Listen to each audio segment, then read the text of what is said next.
build my gallows and build them high. Makes a long time climbing before I die. I want the chance.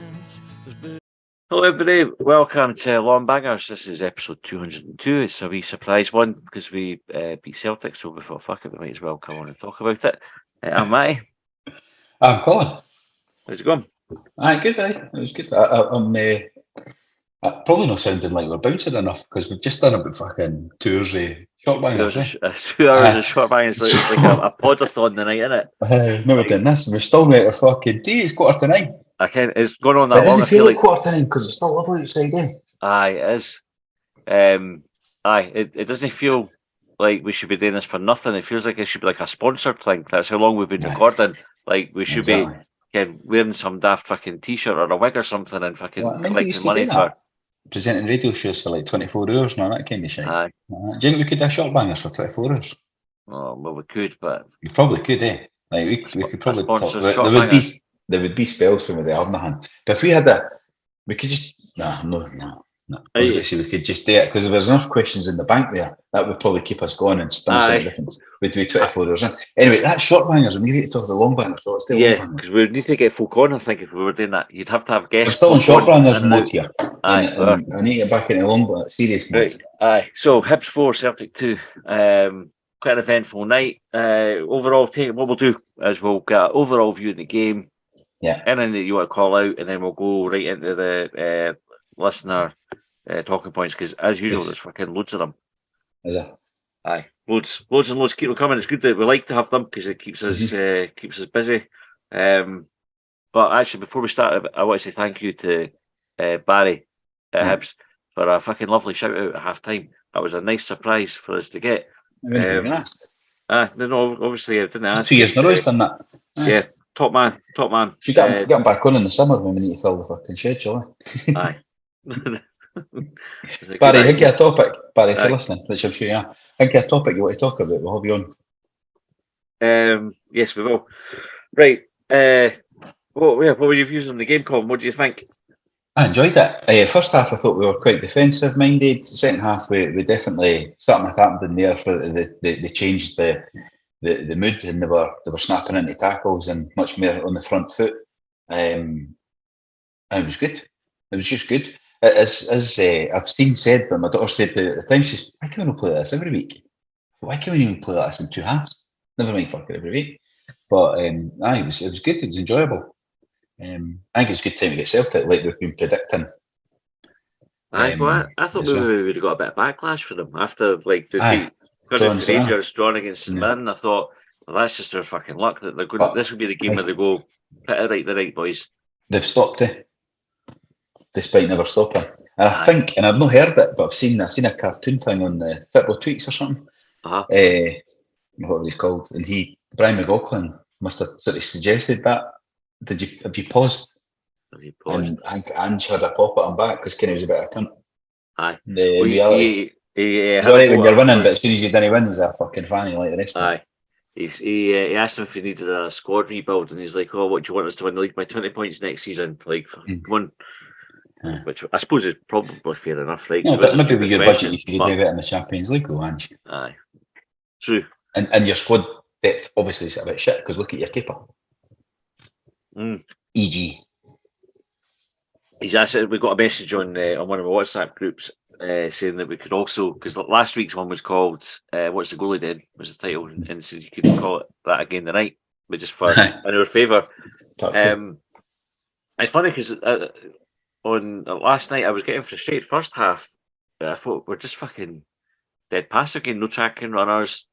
Like the first 10 minutes, there was a spell where Celtic were just passing it around their box and getting crosses in, and we were sort of defending, but they hit the bar, and it's like we were riding our luck. Marshall made a good save. He did. He made a couple of saves last night. I think he was alright. I was getting frustrated, and then the second half, it's like, do you know when you obviously you have your reaction in the moment, and then you can take a retrospective look at something and think, right. Actually, what we did really was first half we made sure we were in the game, stayed in the game. Second half we just went fucking go for it. Yeah. Well, I think Johnson said that. I think he said something like we knew the St Mirren score, so it was almost nothing to lose. Like, we could just go in, like, because if we do lose, then they've lost anyway. Whereas, like, so this can seal it. And when I say seal it, I hope they're not looking to seal fifth place, because No, I don't think. I think we've we've because we've put given ourselves ourselves in a that. position now. Aye. Yeah. And I think the way that he was talking about it is almost like, I think Lee Johnson will go, let's go with a fucking bang. Do you know, like, it's there, it's within touching distance. And again, go back to things you think about when you're not thinking about anything. The amount of team talks I've had in my head, like, how would I position that? Like, what would I be saying to the players? Like, how would you approach that game on Saturday? Yeah. And it definitely would be, some of you would be your last game for the club. This is what you've gone all season for, and here's a chance to fucking show you a good team. All the Leave it rest all of it, out there. leave it all out there. That exactly, all the cliches. All of them. You would absolutely. Hey, this is your last game, then you can go and ride as many birds as you want in Ibiza. Do you know what I mean? Aye. That's the Go and join others in Vegas. You'll be all right. And I thought we played second half like we had that attitude of just like, fuck it, let's go at them, show what we're about. All the stuff that was missing against Rangers on Sunday were like that passive. We talked about no laying a glove on them. We were physical last night. We rattled them, and you could see second half they were like passing the ball out of the park. Celtic fucking rarely do that. Just regularly, like the keeper's rolling about. Stevenson went fucking chased a rollout for the keeper. That was quality, yeah. Aye. Having just done. clattered into the keeper in the first place. No, that was brilliant. That was showing you how much they were up for it, the way. Aye, and it was good. The payoff was it was a really good night. The atmosphere was good. Probably the best atmosphere probably since the derby, really. But when they play like that, it gets you on their side, doesn't it? Of course it does, yeah. So play like that more often, and the crowds will come back, and it'll be like that every week. Or not quite that, because it's Celtic and Hearts and Rangers, you get a better, and Aberdeen to an extent, you get a better atmosphere. But if you're playing like that every week, or with that sort of intensity, or whatever you want to call it, it does encourage you more, doesn't it? To be shouting and cheering and get up off your seat and all that stuff. And I would have to say, right, I know we've sort of kind of commented on the big game thing before, right? And people put importance. It is better winning those games like that. You come away feeling better beating Celtic 4-2 than you do beating St Mirren 4-2, for example, right? Or Kilmarnock or whatever. That is when there's a higher stakes in the game. But the difference is, I'd rather beat everybody else 4-2 every week than beat Celtic 4-2 once. Aye. Because that would make the long-term difference. The payoff you would have would be finishing higher up the league consistently. And you'd feel better about that than just beating Celtic once, when really the season's done. They're rested up for the cup final. They've switched off. I suppose it was the ideal time to get them. Yeah. And the danger is now, you hear Willie Miller on the radio like that on the way home last night, unfortunately.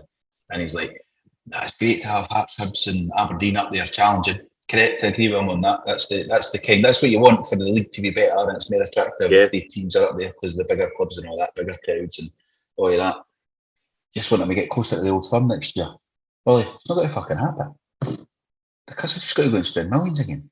Like, it's not going to happen. Like, why are you? Hearts have just shoot the Rangers when their season's over. Hibs have just beat Celtic when their season's over. And I know they've got the Scottish Cup final. It's Inverness, right? We could get a team together, we give them a game. And it's just, we'll chat to the boy next door.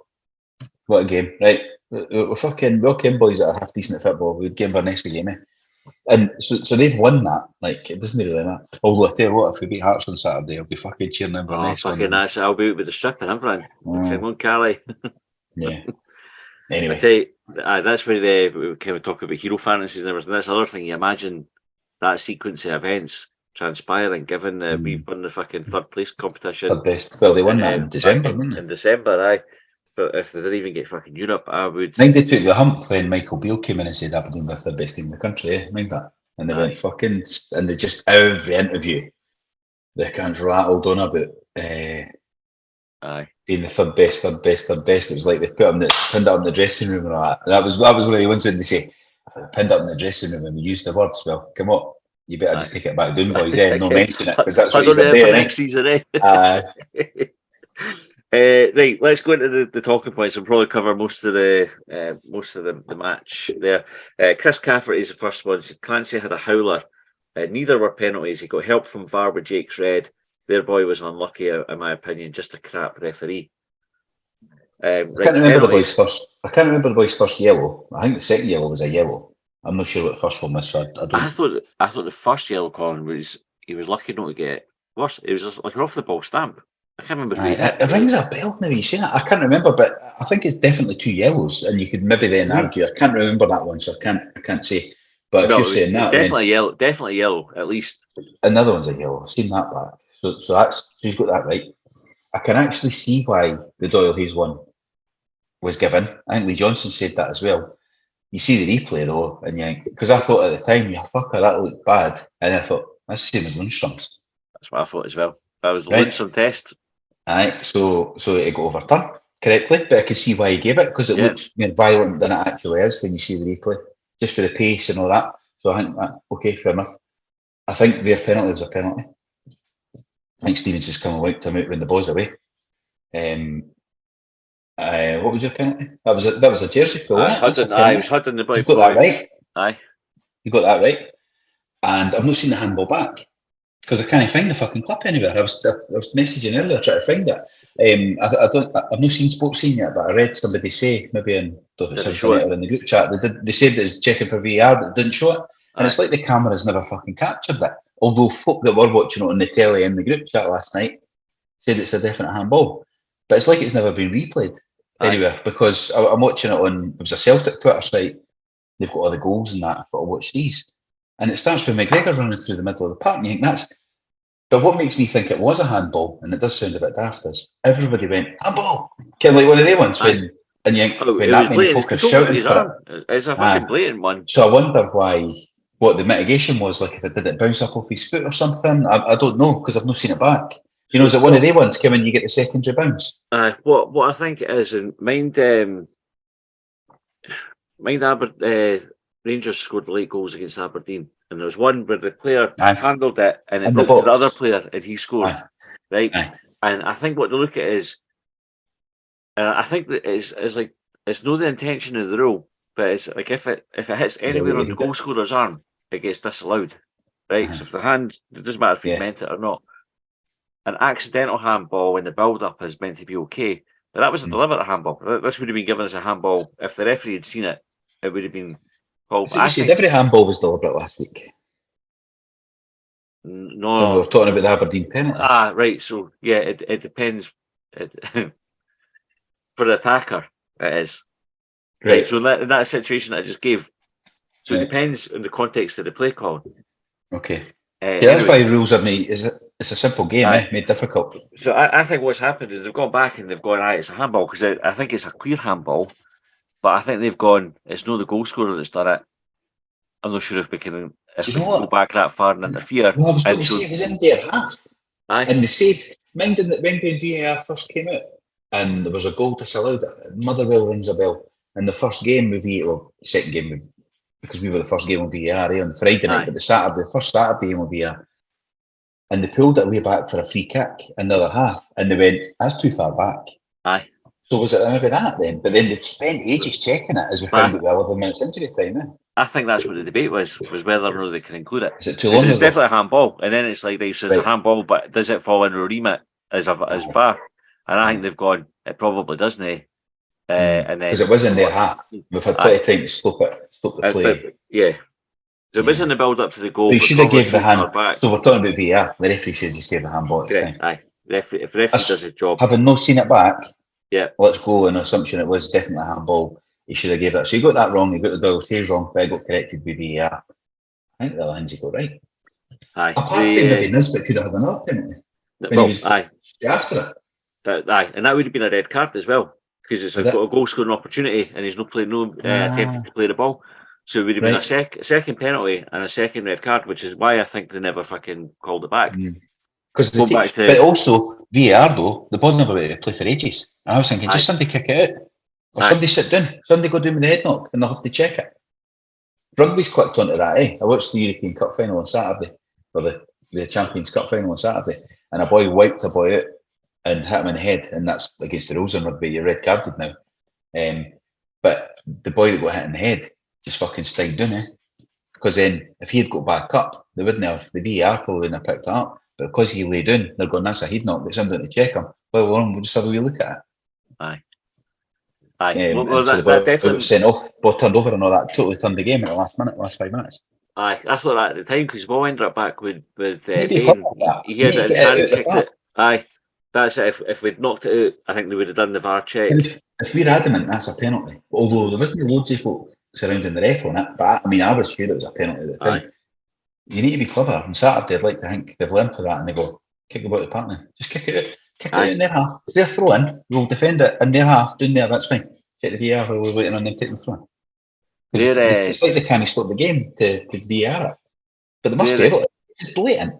Aye, yeah, and they should go back. But then, here's a question for you. See if they go back and say that's a penalty and 5 minutes have passed since then. Aye. Could be goals and everything. Do they have to add that 5 minutes back on it? Like it's like we pretend those 5 minutes haven't happened, and you take it back.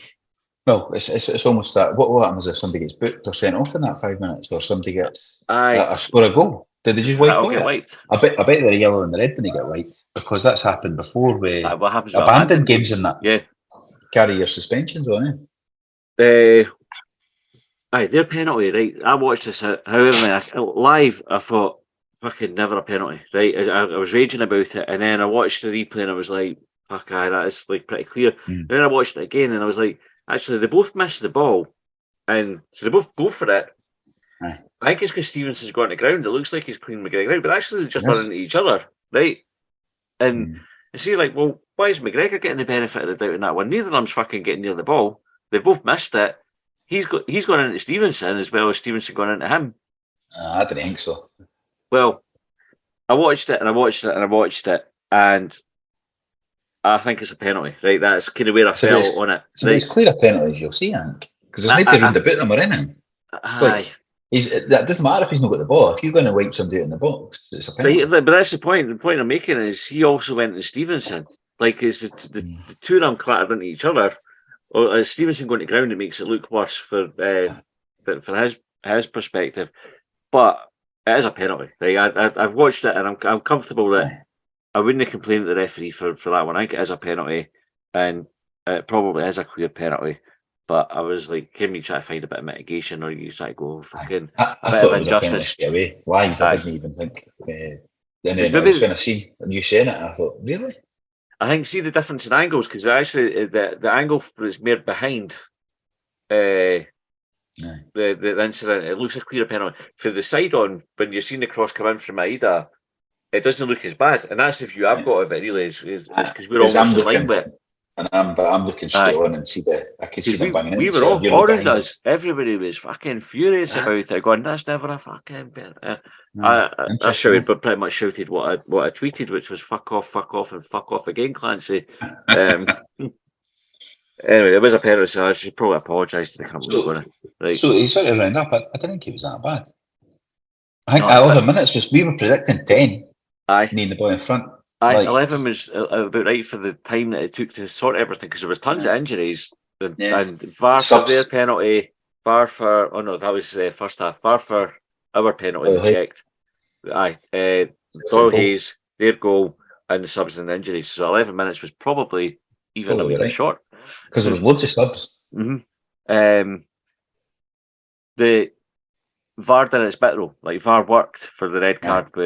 And I suppose it's one of these ones that in days gone by, that would have been another one of the injustices that we would have had.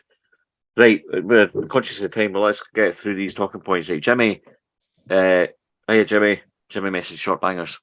That's one. Did he? So, it is a long bangers question. Miller has played twice against Celtic and has been brilliant. What's holding him back from playing every week? Managing it. Although, I mean, I actually just thought he was all right. I kind of getting rave reviews on that. I actually was all right. I actually thought in the first half he was struggling a wee bit at times. I messaged you during it, just as you messaged in the group, maybe saying that you thought Miller was really good. I was about to text you separately saying, I think he's struggling a wee bit. I thought he was outstanding. I thought for the penalty he got done, like the ball went down the channel between the centre half and the fullback. I thought he looked a bit clumsy at one point when I think he maybe gave a corner away. And he got across and he skied it over the bar when it was easier to no do that. And that was the things that were in my mind where I was thinking he was struggling a wee bit, but he's very athletic in that. Aye. I think he came on a game. I think he struggled there. I think we're hoping he's going to be good. I think it's one of the ones that we're over egging how good he was. He was decent. I'm not sure I'd agree with that. I thought he was physical, he was fast, he was getting into good positions, he was winning the ball. Chris Cadden puts that ball over the bar like that every cunt's morning. Like, fuck. But, no, it's all right. Miller also floated one night to the back stick for Hanlon, which... But Cadden's done that as well, but you forget the ones that work. By the way, they call him a cunt of that, no, do you know? He did. But I think it was a wee bit unlucky. It looked worse than it was. Fuck, he never signed for Hibs. I know, because it came off the defender. It looked worse for him. Aye, right. Jay Caldwell Anderson said, did we win by accidentally subbing at the right time due to injuries on both sides? Well, he made the positive sub at half time, because he took it for the 5 at the back, changed it to 4 at the back by taking off Jago. Was it just Jago at half time? Jago went off. Aye. Took Jago and put Campbell on, didn't he? And brought the midfield dream team back together. And that they were pretty good when the team were pretty good when we changed it back to a 4 at the back. Egan Riley out of centre half and back into his actual position, I think. Aye, I think it goes back to less about the subs, although the subs definitely impacted, but the change in shape and the intention to fucking go for it. There was definitely an intent there, eh? It was the snapping into tackles and that stuff we've been talking about, kind of like that beat them physically, like actually give them a game, like snap in, just fucking say we're here, like be quicker, you need to be quicker, and I'm going to fucking stand on your toes every time. You're going to have to be fast and just push you off, make mistakes. Even this, and that wasn't even the Celtic, it wasn't the Celtic first team, and they're not in that game, so it's ideal time to do it. But like even when they are fucking Celtic, they can't this place can come in with it banging doors, like you hear all that. That's right. But it was I can't think of what's my friend. It was snapping into tackles. We need that. That's what we need to be doing. Aye, no, definitely. Like I said, it was what was missing. Against Rangers. We saw it there. I wish we'd done it against Rangers because Rangers would have reacted the same as Celtic did. Like we could have got at them. Kelly said, makes you wonder why they didn't do it against Rangers. Like what? Like it was only like 2 years ago. I just can. Kelly says Newell will be raging that someone else's long throws actually work. So by the way, what a fucking throw! Amazing. Like Their quality, by the way. It's the trajectory and the pace, the distance as well. Because Newell's chucking the distance, but his ones have got like either he's definitely got a skill there. Aye, Robbie Nielsen superpower. By the way. I would play him at Tiny just for that because Tiny's a smaller pitch and everything. You're getting that right. See that, everybody says that. Is it actually that much smaller? Is it just that the stands are closer to the pitch? Nah, it's smaller. The actual it is. By how much though? Like a metre or something? I've not measured it as I can. No, I think there's that much in there. I think it's a thing we just play on it, like to wind them up. I actually don't know if it's actually true, and if it is true, I bet you it's no. We're not talking 10 yards. Ken, we're talking like fucking that much. I guess some pitches that are watching on YouTube. Like West Ham's pitch looks like it's fucking narrow. Do you know what I mean? And that's but aye, you look at it next time you watch a game that's there. But sometimes the camera angle on that, where the camera is and all that as well. I'm not sure. It'd be interesting to see the actual numbers on that one. Right. Because folk get shite up about them. Mind they said that they couldn't get into Europe because they weren't a fucking B licensed stadium and all that. It's all shite. It's never impacted them in any way. Jeff Ashton, Jeff had, by the way, one of the worst looking macaroni pies I've ever seen. We still finished it, but it looked. I went and thought I'd try something different. I was down at the stadium dead early because I'd finished work. I didn't work that far away from the stadium. Got like a natural hot dog thing. I thought that sounds like it'd be decent. So they started making it, and Lassie says, "We're not getting the naturals." Amazing. It'd just be like hot dog loaded with salsa and jalapenos. I was like, all right, fair enough. And then they presented it to me, and I was like, like the naturals, you'd be able to eat the salsa and scoop it up and eat it. Yeah. This was just like fucking, just was like, it's impossible to eat. I ended up How like, did they bill you for it? just whatever. I just paid for the fucking The the full thing, actual but you one. didn't get the It's, crisps. yeah, Doesn't it's. seem right. I thought I was there was already confusion about how to make it. Hmm. I thought if I throw it in the mix, can we sort out the price? I would have missed kickoff. It's amazing how shit the catering is in there. I was telling you about we had the great Scotch pie V. That's funny. We did a whole Longbangers on a game, and all the feedback we've all Or had the is chat about about what's Scotch the pie v Scotch mince pie? pie. But I was in Albion Bar last night, and I got it was a salt and pepper chicken or something with rice and Nice. prawn crackers. Fucking lovely. And you imagine sold that out there because it's similar prices. It was like, I don't know, £4.50 or something like that for that. And you think, and chips and curry sauce, my daughter had the same £4 or something. And you think, sell that out there. They pies are like £3. Bin the pies and sell chips and curry sauce and that. Like, because the pies are shite again. They're sticking the air sticks into the tray again. Like, they got rid of that for a while. They just gave up again. End of season, They're just like fucking running the clock down now. Getting rid of all the old stuff. Man. Anyway, ended up nobody will eat it. I ate the hot dog, but it was impossible to eat it. My mouth is, believe it Too or much not, sauce in it. isn't big enough to do it, and there's no cutlery or fuck all. So, That's terrible. I Terrible. was disappointed. How much Right, did they anyway, bill you for it? Like £5 or something? Was it I paying just that? under because you had the season ticket discount. It came at just under £5. Terrible. Right, Jeff with macaroni pie said, if Newell, JJ, and CJ are unfit for Saturday, what's the midfield look like? I'm thinking Stevenson, CDM, Chabraya left back, JDH, Campbell, and Cadden. Del Ferreira as an outside shout, Hendo, or LJ do an LJ thing and put Rocky in there. I think it'll definitely be Doyle Hayes and Campbell. Doyle Hayes was good last night. He was good. Definitely those two. It depends what formation he goes with.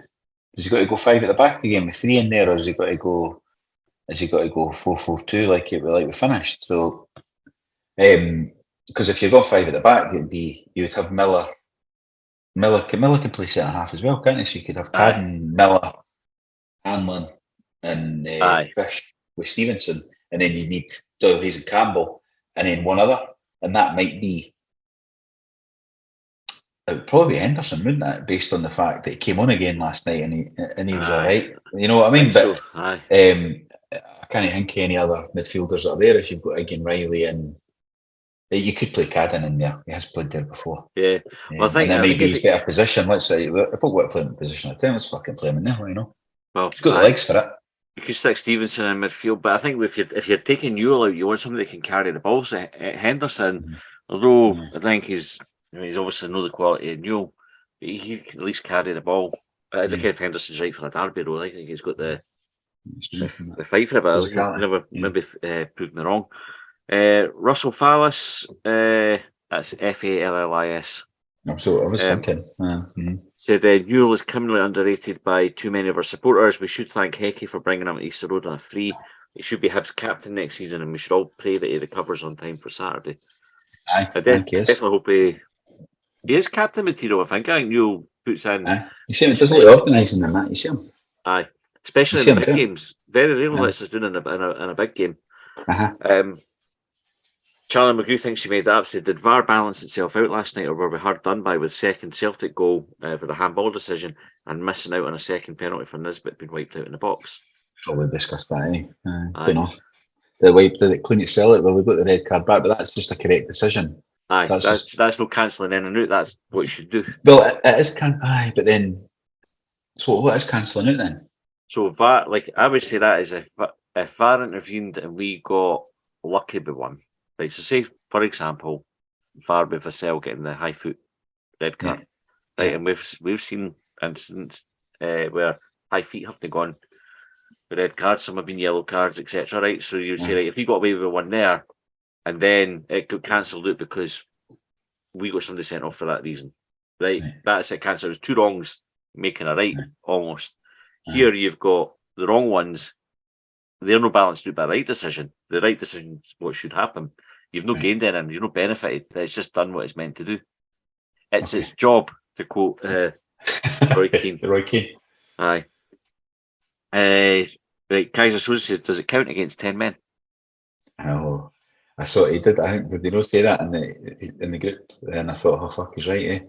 It's funny that we've not been against 10 men for ages, but we've got a No, brilliant record against 10 men. So fingers crossed, somebody gets sent off on Saturday for aye. Hearts. It's funny because it'll be the mental gymnastics that some folk will do to take credit away for that game, because they'll be like, Aye. it's a big game that we've won, so that's a plus, but it's against 10 men, so I could probably dismiss it further down the line when I want to use that one to back up my argument. Ryan Lyle said that Lewis Miller was superb. That performance against Celtic on very few games. Excited to see more. Better going to Tiny knowing you need to win. Might be missing more key players. Mm-hmm. Do you think it makes a difference to the mentality of going there when you know a draw's not enough and it's like, balls out, we've got to fucking go for it? I don't know, because I often think, I don't know, because we've had that conversation, haven't we, that Hearts' mentality is always to no lose the derby. Mm-hmm. So that's just the same. And I've kind of been advocating, well, we should just do that. We should just no lose the derby. But no losing's not good enough on Saturday, is it? So it kind of fucks my theory, my mentality sort of approach right away, because we need to go in and win it. But I think by going in thinking don't lose the game, it gives you a better chance of winning it. Does that make sense? Like, Aye. you know, then, and I hope we didn't get. I'd be happy 0-0 at half time. Mm-hmm. Like that would be. But we didn't need to score early. You know what I mean?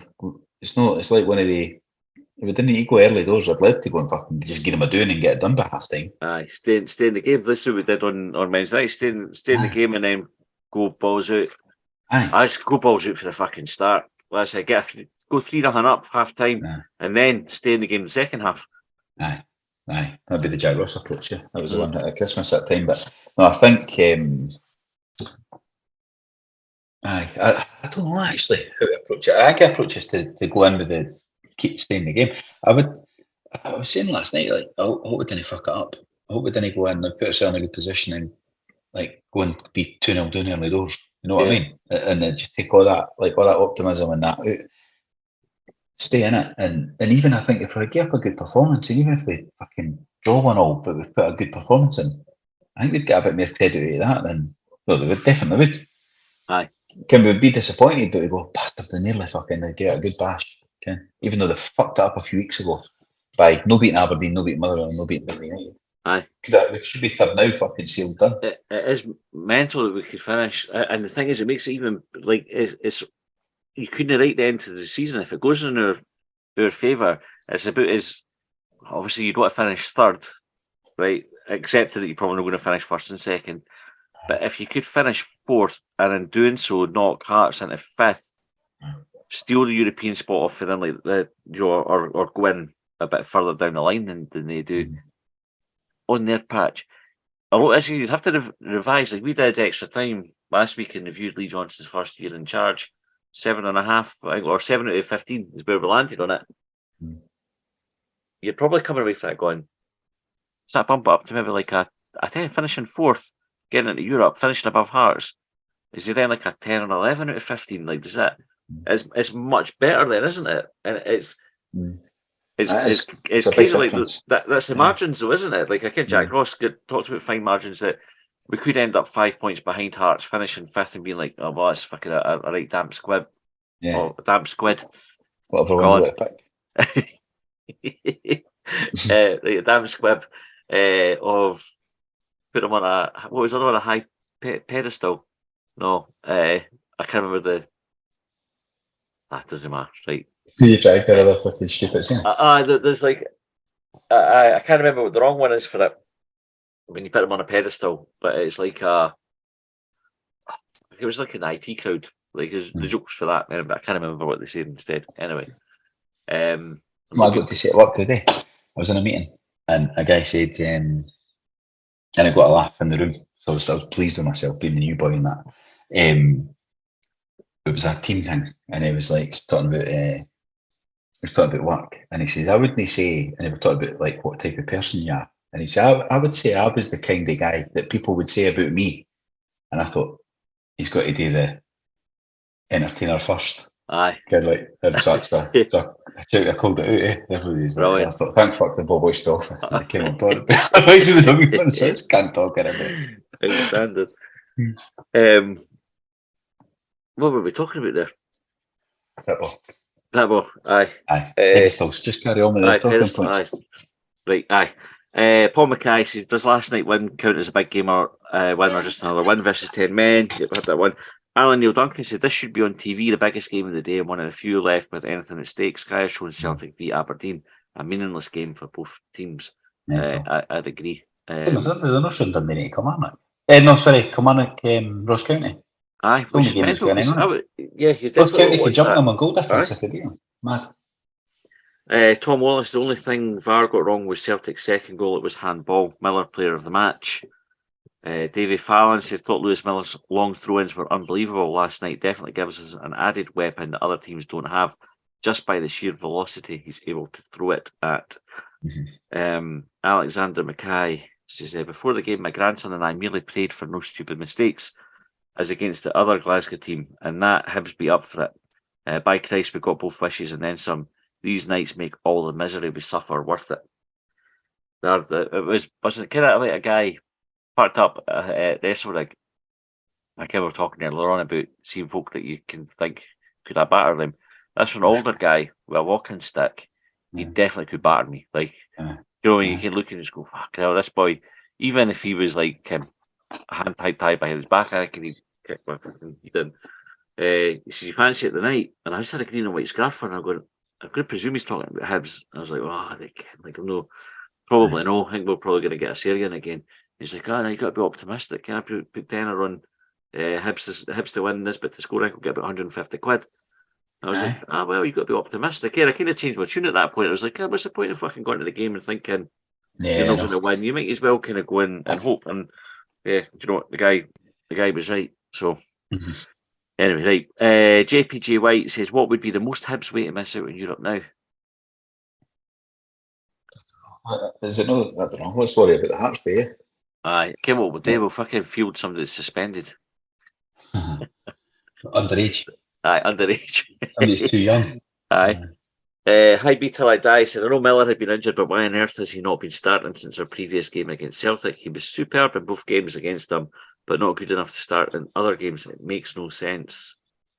I would go along with it. I think Cadden's been in sparkling form.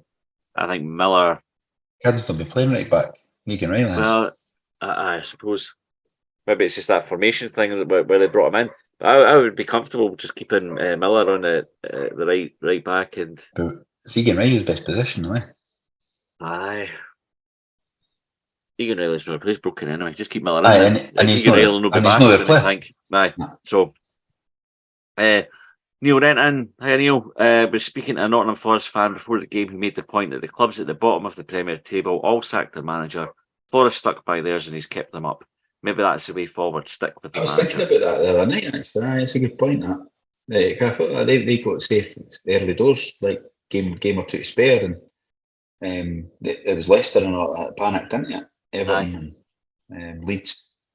The boss sacked their managers, not enough the only one that kept them, and that's what we've done for a wee change. I think you do need a bit of stability, and yet to be fully convinced, but like I'm willing to get a bash, just like let him do the couple of windows, get out who he wants in that, rather than this fucking constant churn. Well, I was made the point in Hibs earlier, right? About I think we need to get behind them and stop like flip flopping on every result.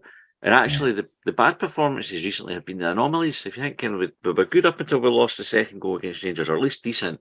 Good against Celtic, good against Aberdeen, good against St Mirren, good against Hearts. Mm-hmm.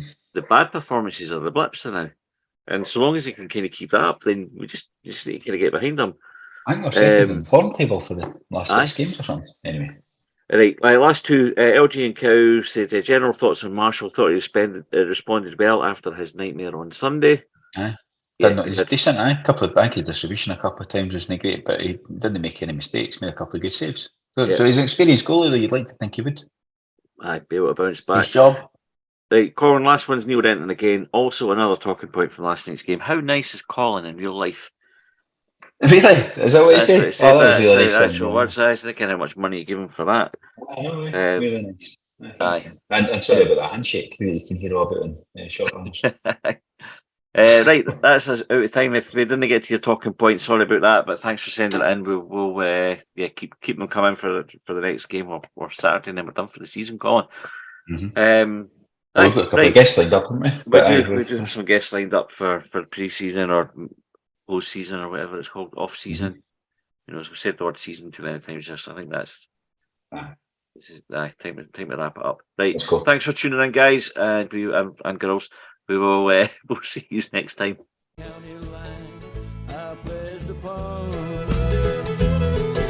they trailed me down when I broke free. I drank all the whiskey in Tennessee. I don't drink water, no.